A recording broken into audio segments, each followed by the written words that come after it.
Hello and welcome you all to Apni jobs academy. Apni jobs academy का ये platform Jammu Kashmir और लद्दाख के तमाम गवर्नमेंट जॉब एस्पायरेंट्स के लिए है। अगर आप भी किसी एग्जाम की प्रिपरेशन कर रहे हैं तो आपके लिए ये प्लेटफॉर्म जो है वो बहुत यूजफुल रहने वाला है, क्योंकि इसमें ना सिर्फ स्टैटिक सब्जेक्ट जो है वो कवर करवाया जाता है, as well as current affairs से अपडेटेड जो है वो आपको रखा जाता है। जिसमें मैं आपको बता दूं कि करंट अफेयर्स के रिगार्ड में हमारी तरफ से जो कोशिश रहती है डेली बेसिस पर, वो एक रहती है करंट अफेयर का सेशन जो 15 to 20 एमसीक्यूज का रहता है डेली बेसिस पर, ठीक है।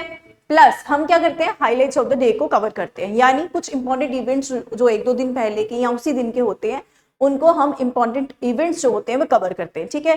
जैसे एक दिन पहले एक जो स्टूडेंट है वो कमेंट कर रहे थे कि क्या मैम आज 5 ही कुछ खास इवेंट्स हुए हैं। ऐसा नहीं है, बिल्कुल नहीं है, क्योंकि करंट अफेयर्स में अगर आप जाते हैं तो बहुत ज्यादा डीप होते हैं, बहुत ज्यादा करंट अफेयर्स होते हैं, नेशनल इंटरनेशनल, फिर हर एस्पेक्ट से रिलेटेड।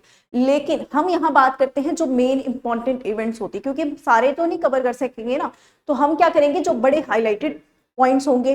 फॉर इंस्टेंस हम आज की बात करें तो जैसे आज आरबीआई जो है वो न्यूज में है, क्योंकि उसे एक अवार्ड से नवाजा गया। परसों हमने जो लास्ट लेक्चर में जो हमने पढ़ा था हाइलाइट्स में, तो हमने उसमें क्या पढ़ा था, उसमें हमने एएसक्यू अवार्ड जो है देखा था, दिल्ली इंटरनेशनल एयरपोर्ट को मिला। तो यानी जो बड़े इंपॉर्टेंट वाले होते हैं ना, डेली बेसिस पर पीएम कहीं विजिट कर रहे हैं, कुछ इस तरीके के वो कवर करते हैं, ठीक है। तो चलिए आज के भी हाइलाइट्स ऑफ द डे से स्टार्ट करते हैं। तो राइट डाउन लिख लेंगे।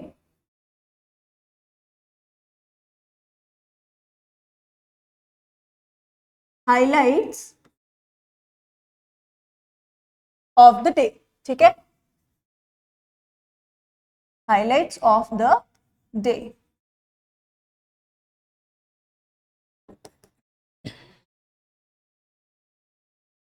हम लिखेंगे फर्स्ट हाईलाइट, और फर्स्ट हाईलाइट मैंने जैसे बताया कि आरबीआई को एक अवार्ड मिला है, ग्लोबल ट्रांसफॉर्मेशन अवार्ड मिला है, ठीक है, उसके बारे में लिखेंगे। डिजिटल ट्रांसफॉर्मेशन अवार्ड, क्या नाम है इसका, डिजिटल ट्रांसफॉर्मेशन, ग्लोबली इसे क्या दिया गया है, डिजिटल ट्रांसफॉर्मेशन अवार्ड। अब डिजिटल ट्रांसफॉर्मेशन का क्या मतलब है,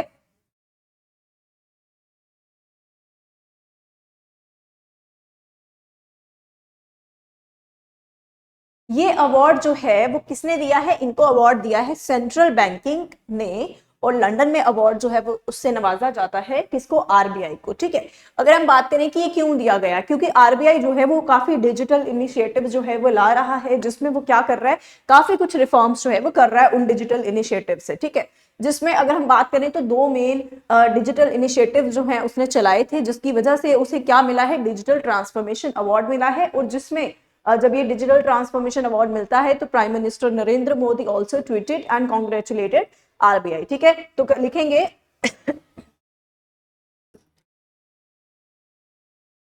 किसने दिया है, central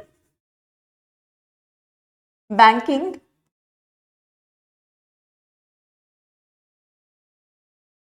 eight London in UK, ठीक है, यूनाइटेड किंगडम,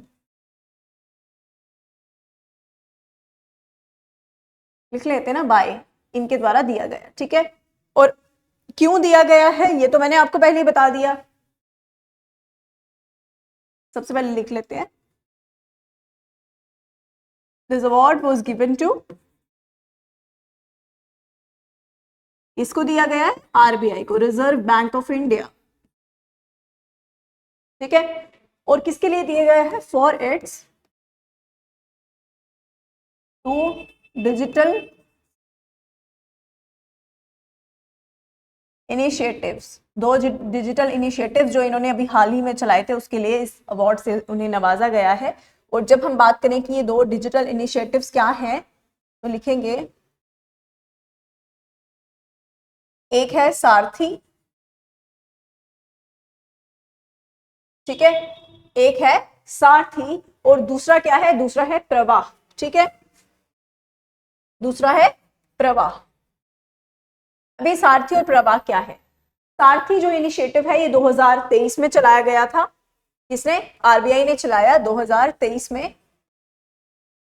और ये प्रवाह जो है वो उसके बाद जब ये इसकी सक्सेस होती है तो 2024 में प्रवाह जो है वो चलाया जाता है। तो सारथी में क्या है, सारथी जो इनिशिएटिव जो आरबीआई ने चलाया, इसमें इसने किस चीज की ट्रांसफॉर्मेशन की बात की, to transform all internal work flows in RBI. RBI में जो भी इंटरनल वर्क फ्लोज हैं, जो भी काम वगैरह है इंटरनल वाले, उनमें ट्रांसफॉर्मेशन लाने के लिए सारथी जो है इस डिजिटल इनिशिएटिव को लॉन्च किया गया था। जब हम बात कर रहे हैं प्रवाह की, तो प्रवाह में क्या है कि एक्सटर्नल यूजर्स जो हैं वो क्या कर सकेंगे, आरबीआई में जो भी रेगुलेटिंग एक्ट्स हैं या जो रेगुलेटिंग एक्टिविटीज हैं उन्हें आसानी से कर पाएंगे। ठीक है, तो इट मींस कि सारथी भी लॉन्च किया गया है, प्रवाह भी लॉन्च किया गया है, आपने ये दो याद रखने हैं, और कब कब लॉन्च किया गया ये भी याद रखना है। ठीक है, लिख लें इनको।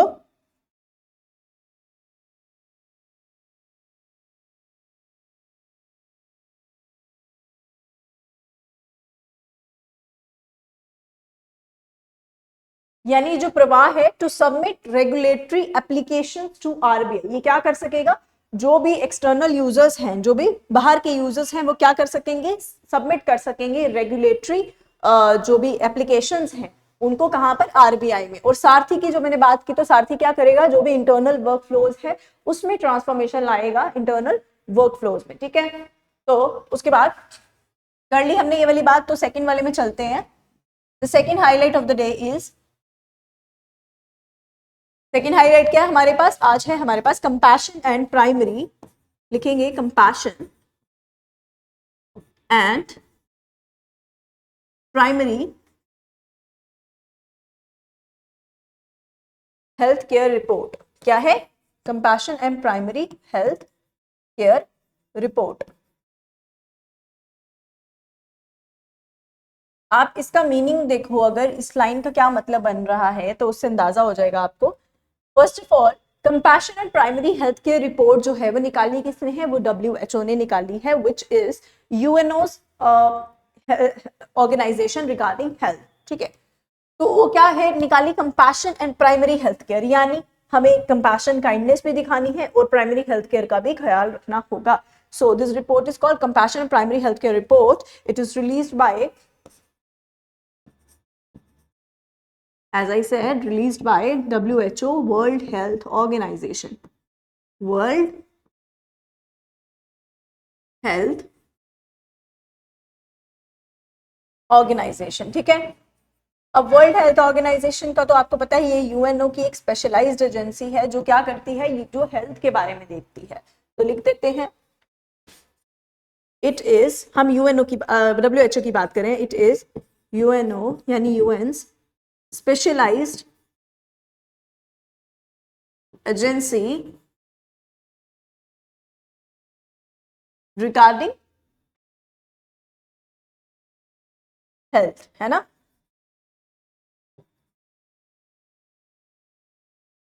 जिस तरह से कोविड-19 पेंडेमिक जब आता है तो उसे पेंडेमिक घोषित कौन करता है, उसे WHO ही पेंडेमिक घोषित करता है। फिर WHO कहता है कि अब इस तरीके के मेजर्स लेने चाहिए। यानी पूरा ओवरऑल अगर हम देखें तो हेल्थ से जुड़ा हुआ जो ऑर्गेनाइजेशन है, जो पूरी दुनिया की में बात कर रहे हैं हम, तो उसमें कौन है, WHO। ठीक है, अगर हम WHO की बात कर रहे हैं तो बात कर लेते हैं कि ये स्टैब्लिश कब हुआ।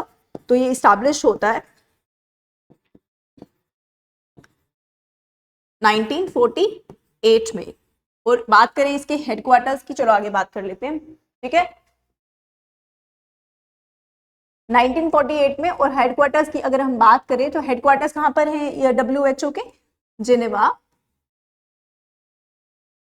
स्विट्जरलैंड। कहां पर है, जिनेवा स्विट्जरलैंड। ठीक है, उसके बाद अगर हम बात करें कि क्या इंडिया जो है WHO का मेंबर है, yes, India is a member of WHO। Plus WHO में कितने मेंबर नेशंस है, कितने और मेंबर कंट्रीज हैं WHO का पार्ट है, तो लिखेंगे 194 मेंबर कंट्रीज, किसकी, WHO की।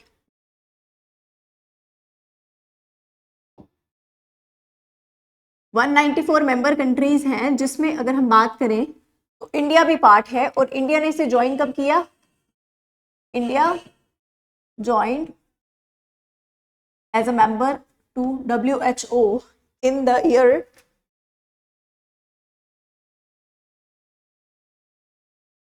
1948 इटसेल्फ, ठीक है। यानी 12 जनवरी 1948 में इंडिया ने किसको ज्वाइन किया, WHO को ज्वाइन किया, और इंडिया भी इसका मेंबर बन गया। और आज हम बात करें तो कितने मेंबर्स है टोटल, 194 मेंबर्स है। और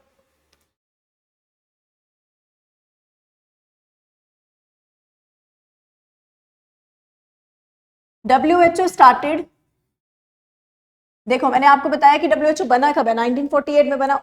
बिल्कुल उसने किस एग्जैक्ट डेट पर जो है वो अपना काम करना शुरू किया, तो WHO स्टार्टेड फंक्शनिंग ऑन 7 अप्रैल 1948। कब किया उसने काम शुरू, 7 अप्रैल 1942 में। और इसी 7 अप्रैल को क्या मनाया जाता है, लिखेंगे वर्ल्ड हेल्थ डे। क्या मनाया जाता है, world health day,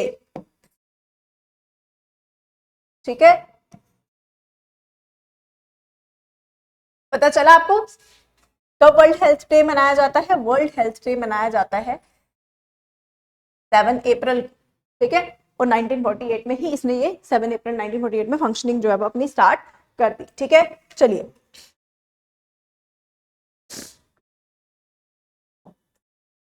right down next,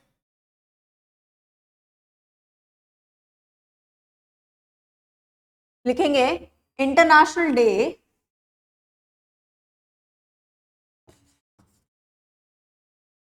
international day for the action of rivers, international day for the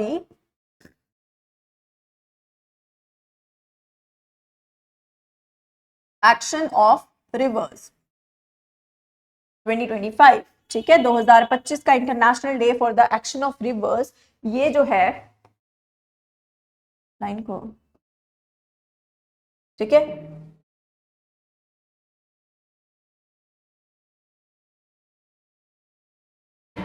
international day for the action of rivers refers to कि वो इंटरनेशनल डे जिसमें क्या करेंगे, reverse के, अगर रिवर्स को के कोर्स को या रिवर्स को जो है वो किसी भी तरह का, किसी भी प्रकार का थ्रेट अगर मिल रहा है तो उससे रोका जाए, in order to combat the threats regarding rivers और थ्रेट्स टू रिवर सिस्टम, ठीक है। तो इसलिए ये दिन जो है वो इंटरनेशनली ऑब्जर्व किया जाता है। और किस दिन ऑब्जर्व किया जाता है, किस दिन मनाया जाता है, तो लिखेंगे ऑन 14 मार्च, ठीक है। कब मनाया जाता है, 14 मार्च। एम क्या है, जैसे कि मैंने आपको बताया एम क्या है इसका, to raise awareness, raise awareness, जागरूकता बढ़ानी है, to raise awareness about the threats to the rivers system और द रिवर्स, ठीक है। चलिए ये आई है, ठीक है। इसके साथ नेक्स्ट एक और डे लिखेंगे जो 14 मार्च को ही मनाया जाता है, तो लिखेंगे पाई डे 2025। पाई पता ना, आपने मैथ्स में पढ़ी होगी, वो वाला डे भी होता है, ठीक है। तो इस ये लिख रहे हैं तो साथ में ये भी लिख देते हैं, लिखेंगे कब मनाया जाता है पाई डे, 14 मार्च को, ठीक है। कब मनाया जाता है, 14 मार्च को। अगर आप इस वीडियो को देख रहे हैं तो आपने कमेंट बॉक्स में क्या बताना है कि पाई की वैल्यू जो है वो क्या होती है, ठीक है। क्या बताना है, पाई की वैल्यू, आपने मैथ्स में पढ़ा है। चलिए तो ये हमारे पास क्या थे, कुछ इवेंट्स थे। उसके आगे हम लिखेंगे एक और,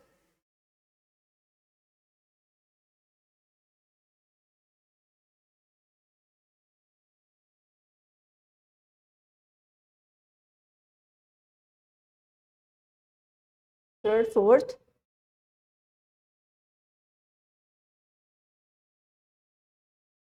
फिफ्थ लिखेंगे।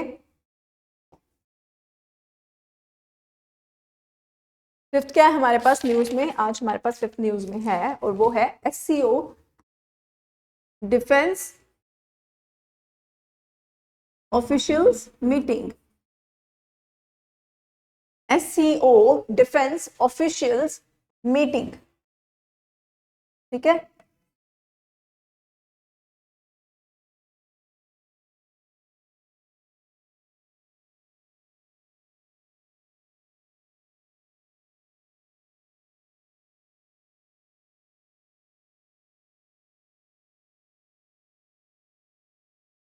क्या है ये SCO?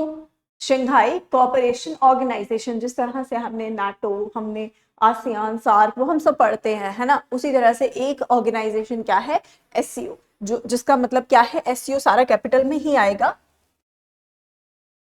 क्या है? शंघाई कोऑपरेशन ऑर्गेनाइजेशन, ठीक है।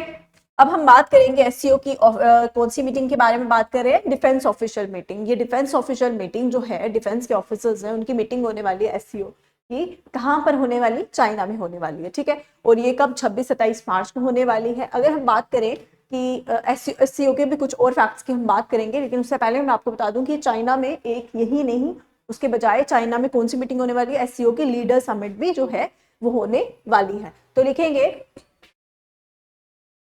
ये वाली मीटिंग कब होने वाली है, 26 to 27 मार्च, ठीक है। कहां पर होने वाली है, चाइना में, इन चाइना।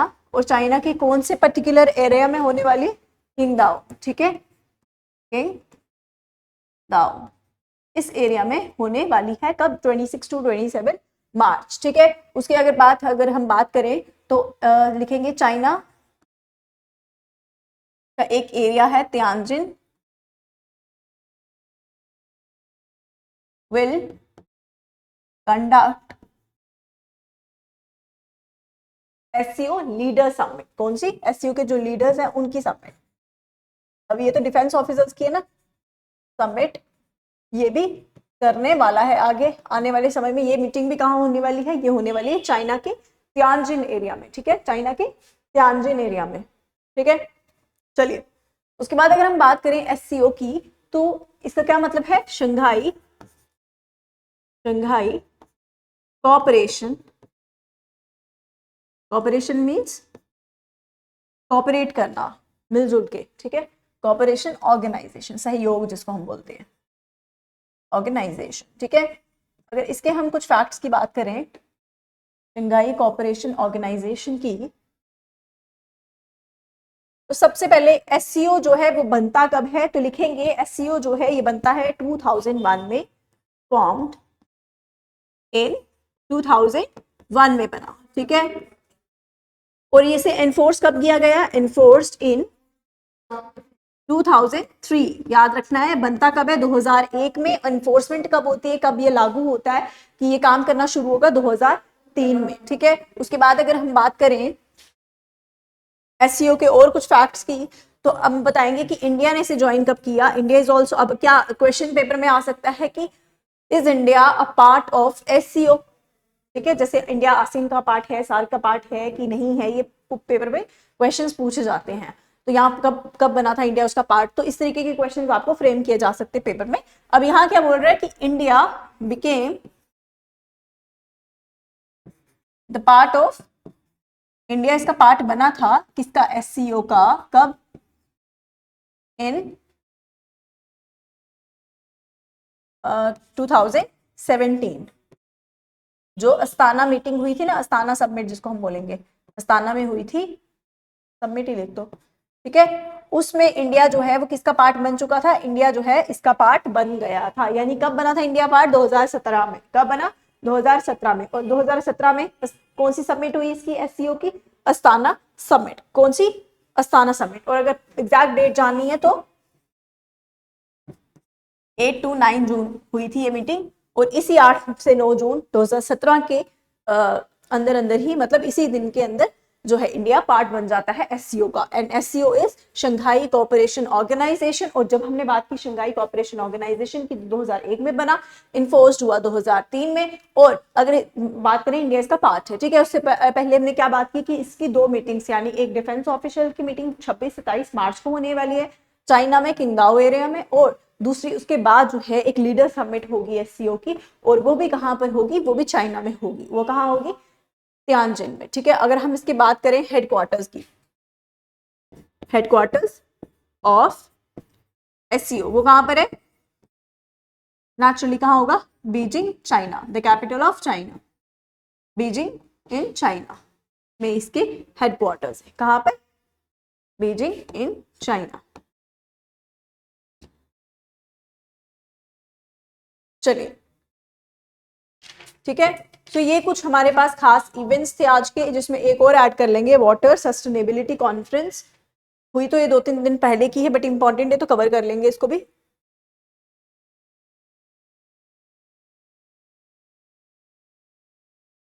लिखेंगे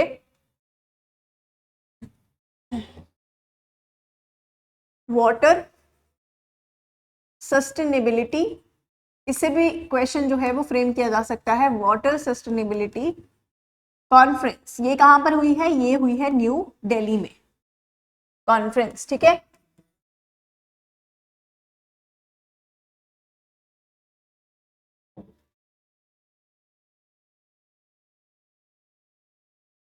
ठीक है, चलिए ये जो वाटर सस्टेनेबिलिटी कॉन्फ्रेंस है इसका क्या एम था? इसका एम ये था कि जो भी तमाम इंडस्ट्रियल प्रैक्टिसेस हैं या फिर जो तमाम इंडस्ट्रीज हैं उनको ये बताया जाए कि उन्हें किस तरीके की मैनेजमेंट या प्रैक्टिसेस करनी है ताकि वाटर जो है उसका सस्टेनेबल यूज किया जा सके। समझ रहे हो? वाटर यूज जो है उसे सस्टेनेबल वे में यूज किया जाए पानी को, कहां पर? इंडस्ट्रीज में, एज वेल एज उसकी मैनेजमेंट जो है वो की जा सके। यानी इंडस्ट्रीज में पानी किस तरीके से यूज होना चाहिए कि वो आगे आने वाली जनरेशन के लिए भी बचे, एज वेल एज उसकी मैनेजमेंट प्रॉपर जो है वो होनी चाहिए कि जो भी केमिकल वाटर होगा उसकी मैनेजमेंट कैसे, क्योंकि आपको पता है कि अगर इंडस्ट्रीज जो हैं जब वो नियर बाय सी में या रिवर्स में पानी जो है वो छोड़ देती हैं, जो भी उनका हम क्या बोलते हैं उसको, जो डिस्चार्ज वाटर होता है, ठीक है, जो हमने जो भी प्रैक्टिसेस की, जो भी चीज बनी इंडस्ट्री में, उसके बाद जो सीवेज ही समझ लो, उसके बाद जो एक्स्ट्रा वाला रहता है गंदा वाला पानी, अगर वो डायरेक्ट जो है उसे रिवर्स में, या क्योंकि आपको पता है इंडस्ट्रीज कहाँ लगाई जाती है? जहां पर रिवर्स पास में होती है, अगर वहां पे डायरेक्ट उसका फ्लो कर दिया जाएगा तो क्या होगा? उससे वहां की हैबिटेट, जो वहां के स्पीशीज हैं उन्हें क्या हो सकता है? उनके हैबिटेट को भी डिस्ट्रक्शन का सामना जो है वो करना पड़ सकता है, ठीक है। उस इसके साथ साथ और भी बहुत सारे रेपरकशंस इसके होते हैं। तो इट मींस ये क्या बोल रहा है आपको याद है? वाटर सस्टेनेबिलिटी कॉन्फ्रेंस ने कहा, मतलब इस कॉन्फ्रेंस में ये चीज जो है वो डिसाइड की जाती है कि इंडस्ट्रीज जो है वो आने वाले समय में किस तरीके की वाटर प्रैक्टिसेस जो है वो फॉलो करेंगे ताकि वाटर की मैनेजमेंट की जा सके और उसका सस्टेनेबल यूज किया जा सके, ठीक है। तो लिखेंगे ये कब हुई है? सबसे पहले ये हुई है 12 मार्च को। कब हुई है? 12 मार्च को। कहां पर हुई? न्यू दिल्ली में, ठीक है। इनॉग्रेट किसने की? इनॉग्रेटेड बाय मिनिस्टर ऑफ जल शक्ति, मिनिस्टर ऑफ जल शक्ति, जल शक्ति, क्या नाम है उनका? लिखेंगे CR पाटिल। क्या नाम है? मिनिस्टर ऑफ जल शक्ति जो है वो CR पाटिल है, ये आपको याद रखना है, ठीक है। उसके बाद अगर हम बात करें कि ये जो इनॉग्रेशन तो इन्होंने किया इसका, लेकिन इसको ऑर्गेनाइज किसने किया था? इस कॉन्फ्रेंस को इसको ऑर्गेनाइज किया गया था, ऑर्गेनाइज्ड बाय वाटर यूज, किसने? Organised by bureau of water use, bureau of water use efficiency ने, ठीक है। इन्होंने ऑर्गेनाइज किया अंडर अंडर मिनिस्ट्री ऑफ जल शक्ति, ठीक है, अंडर, पहले हम लिखेंगे under the national water mission, ठीक है, under the national water mission. ये एक मिशन है, इसके अंदर ही इसको क्या किया गया? लॉन्च किया गया, इस कॉन्फ्रेंस को जो है वो हेल्ड किया गया, जिसमें क्या बोल रहे हैं? Under the national water mission along with किसके साथ? अब जो मैंने बात की थी, along with ministry of, along with ministry of जल शक्ति, ठीक है, मिनिस्ट्री ऑफ जल शक्ति जिसके हेड कौन है? CR पाटिल, मिनिस्ट्री ऑफ जल शक्ति एंड TERI। अब ये TERI क्या, इसकी एब्रीविएशन लिखेंगे, ये है the energy and resource, the energy and resource institute, the energy and resource institute. ठीक है, सो क्या पढ़ा हमने, वाटर सस्टेनेबिलिटी कॉन्फ्रेंस 12 मार्च को हुई, न्यू दिल्ली में हुई। इनॉग्रेट किसने की, मिनिस्टर ऑफ जल शक्ति ने की। ऑर्गेनाइज किसने की, bureau of water use efficiency ने की। और किस मिशन के अंडर जो है इसे ऑर्गेनाइज किया जाता है, under the national water mission. National water mission के अंतर्गत जो है इसको ऑर्गेनाइज किया जाता है न्यू दिल्ली में, जिसकी इनॉग्रेशन किसने की वो हमने पढ़ा, CR पाटिल, जो मिनिस्टर ऑफ जल शक्ति है जिनके पास मिनिस्ट्री। और इसमें कौन, जैसे हमने पहले बात की, मिनिस्ट्री ऑफ जल शक्ति थी, एन तेरी, the energy and resource institute. ठीक है, सो अब ये क्या है, इसमें यही जो मैंने एम बताया लिख लेते हैं एक बार, एम भी आपको याद रहेगा। एम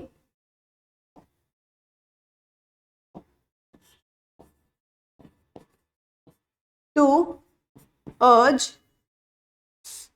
इंडस्ट्रीज को इस बात का अर्ज करना, मनाना उनको, to urge industries to follow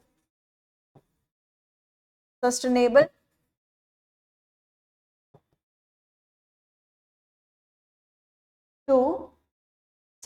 water management practices, जो मैंने आपको अभी मतलब बताया। ठीक है, वाटर मैनेजमेंट प्रैक्टिसेस, कि वाटर को किस तरह से मैनेज किया जाए, उसकी रिगार्डिंग जो भी प्रैक्टिसेस, किस तरीके से ये पॉलिसीज जो है वो बनाई जाएंगी ताकि पानी का मैनेजमेंट भी किया जा सके और उसको सस्टेनेबल वे में यूज किया जा सके। Aim is to urge industries to follow sustainable water management practices. This is the aim of water sustainability conference, which was held in New Delhi on 12th March and inaugurated by Ministry of Jal Shakti, headed by CR Patil, organized by Bureau of, इसको भी highlight कर लेते हैं, bureau of water use efficiency. इन्होंने क्या किया, organise किया under the national water mission. ठीक है, so these were some of the highlights of the day. देखेंगे एक बार, इरेज हो गया, हाँ ठीक है। डिजिटल ट्रांसफॉर्मेशन अवार्ड किसको मिला, आरबीआई को मिला। ठीक है, किसको मिला, आरबीआई को मिला। क्यों मिला, उसके 2 डिजिटल इनिशिएटिव्स के लिए मिला, जिसमें एक क्या है सारथी और एक क्या है प्रवाह। एक क्या है सारथी और एक क्या है प्रवाह। ठीक है, कि मैंने आपको बताया कि ये क्या क्या है। ठीक है, उसके बाद हमने बात की compassion and primary health care report की, और ये रिपोर्ट कौन निकालता है, ये रिपोर्ट निकाली जाती है WHO के द्वारा। किसके द्वारा, WHO के। WHO क्या, एक स्पेशलाइज्ड एजेंसी है जो हेल्थ के बारे में देखती है पूरी दुनिया में। इस्टेब्लिश कब हुई, 1948 में। ठीक है, उसके बाद हमने बात की हेडक्वार्टर्स कहाँ पर है, जेनेवा स्विट्जरलैंड में। 194 मेंबर कंट्रीज। इंडिया ने कब ज्वाइन किया, इंडिया ने ज्वाइन उसी वक्त कर दिया था, 1948 में ही कर दिया था, 12 जैन को। कब, 12 जनवरी 1948 में इंडिया ज्वाइन करता है। WHO स्टार्ट कब करता है अपना फंक्शनिंग, 7 अप्रैल। अगर किसी को ये नहीं दिख रहा है तो ये लिखा हुआ है 7, एक बार इरेज करके लिख लेती हूँ, 7 अप्रैल।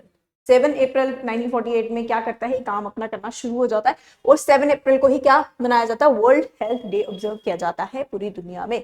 ठीक है, उसके बाद international day for the action of reverse, वो कब मनाया जाता है, वो मनाया जाता है 14 मार्च। एम क्या है कि अवेयरनेस लगानी है कि भाई लोगों को ये पता चले कि रिवर्स को क्या क्या थ्रेट्स हैं, उस बारे में ये थ्रेट्स जो है वो कम्बैट किए जा सके, उन्हें रोका जा सके। पाई डे, पाई की वैल्यू आपको कमेंट बॉक्स में बतानी है। पाई डे भी 14 मार्च को मनाया जाता है। ठीक है, उसके बाद हमने बात की SCO डिफेंस ऑफिशियल मीटिंग होने वाली है, चाइना में होने वाली है। इसके बारे में भी हमने बात अच्छे से डिटेल में कर ली है, जिसमें हमने SCO के भी कुछ फैक्ट्स देख लिए। In the last we talked about water sustainability conference जो न्यू दिल्ली में हुई, किसने इनॉग्रेट की, क्या क्या हुआ उसमें, किसके लिए है, एम क्या है, वो सब हमने बात कर दी है।